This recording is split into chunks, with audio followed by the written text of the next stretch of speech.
Umalis ako sa Pilipinas December 17, 2020. Dumating ako sa Deutschland December 18. And then, syempre, during pandemic, so I was in quarantine. And then my first day at work really was December 29, 2020. Tandang-tanda ko pa to. The very first day na pumunta ako sa work, no,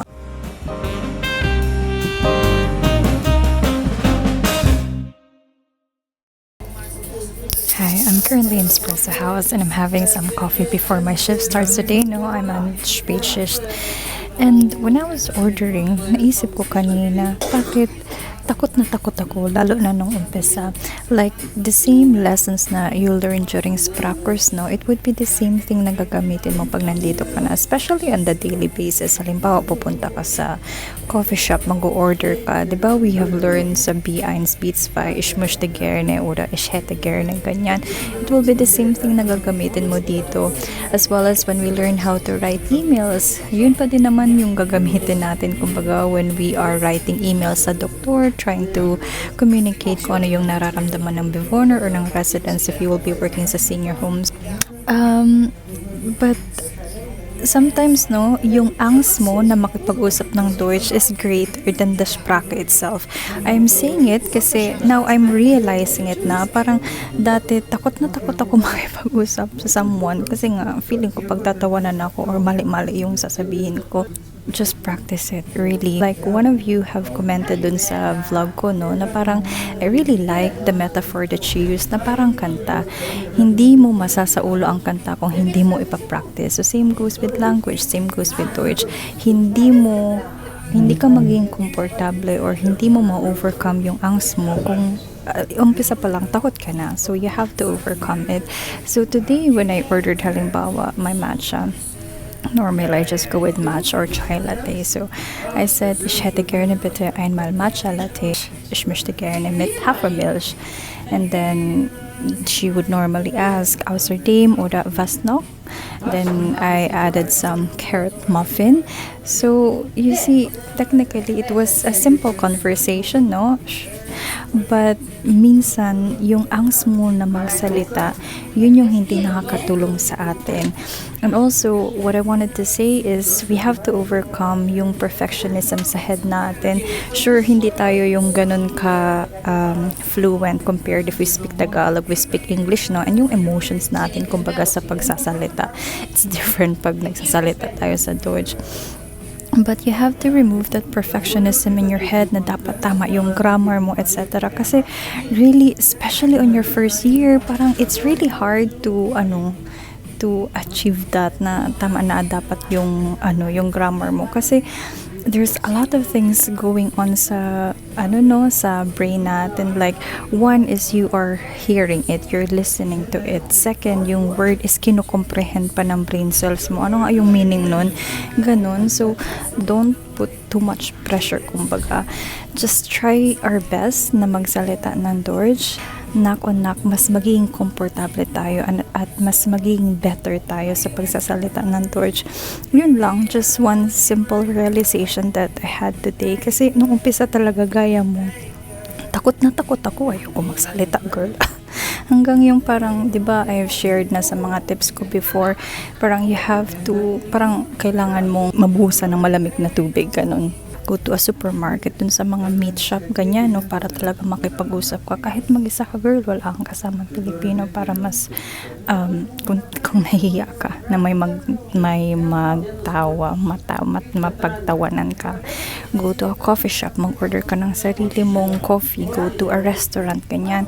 The more na mabuhusan ka ng malamig na tubig sa Deutsch, the more na lalabas yan. So, just keep it up and I'm sure ginagawa mo din yung best mo and kaya natin to, girl. And sure, pag nasa work ka, iba naman na talaga kumpara pag nasa coffee shop ka or nasa restaurant ka, no? Pero the more na we immerse ourselves with different people, lalo na yung colleagues natin, hindi lang naman ang colleague natin is German iba-iba na tayong nationality, iba-iba yung pinanggalingan natin, iba-iba din yung accent.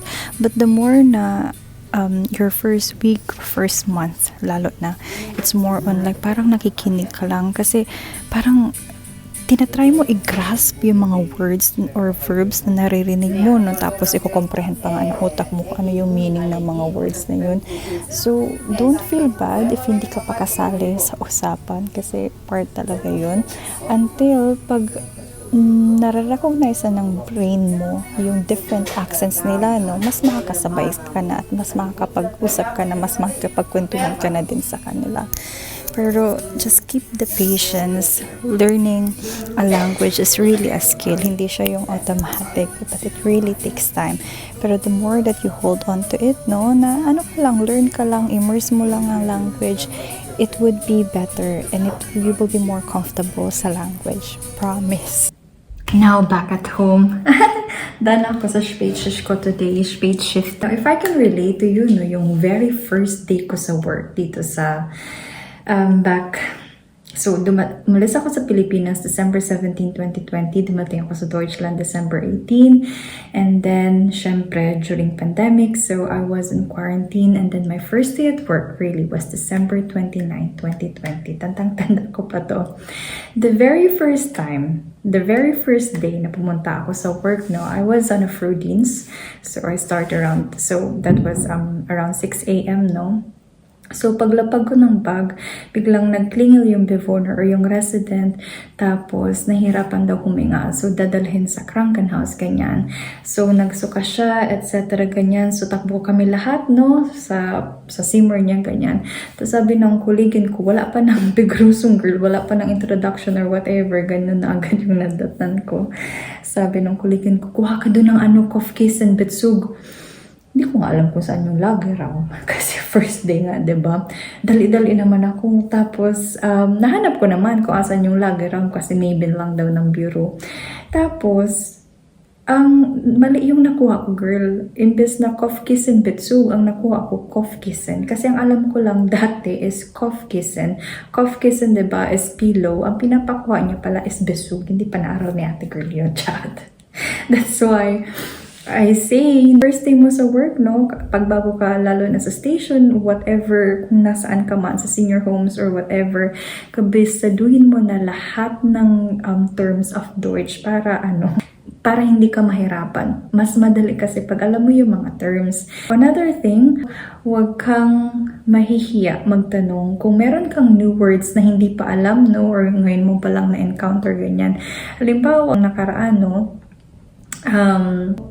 Binibiglaytin ko yung pasyente ko papunta sa Untersuchungsraum. Tapos sabi ko, meron ka ba dyan ng Hausschuhe? Haben Sie Hausschuhe dabei dun sa bed, ganyan. Tapos sabi niya, meinen Sie Pantoffel?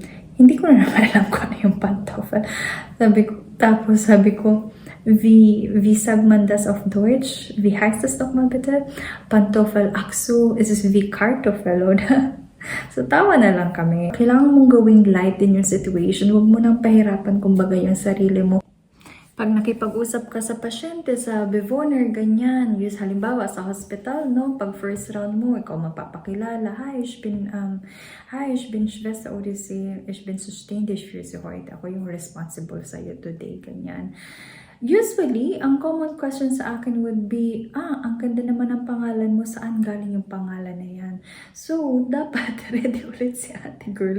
Alam ko na kung anong isasagot ko. So, kennen Sie die Geschichte von König Odysseus? Ganyan. Magsustorytelling pa yan.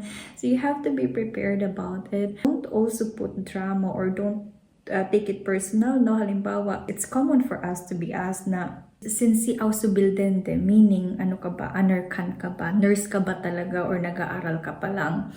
I take it as para kasing baby face tayo, ganyan. So, instead of taking it na, girl, hindi naniwala sa ako, nurse ako kaya. Minsan, no, you wanted to prove someone na nurse ka talaga, ganyan. Pero, it's not intentional naman, no? Kasi nga, baby face tayo, girl. Talaga, totoo yan. Ay, rinig mo yan. Yun yung, pampabango ng bahay.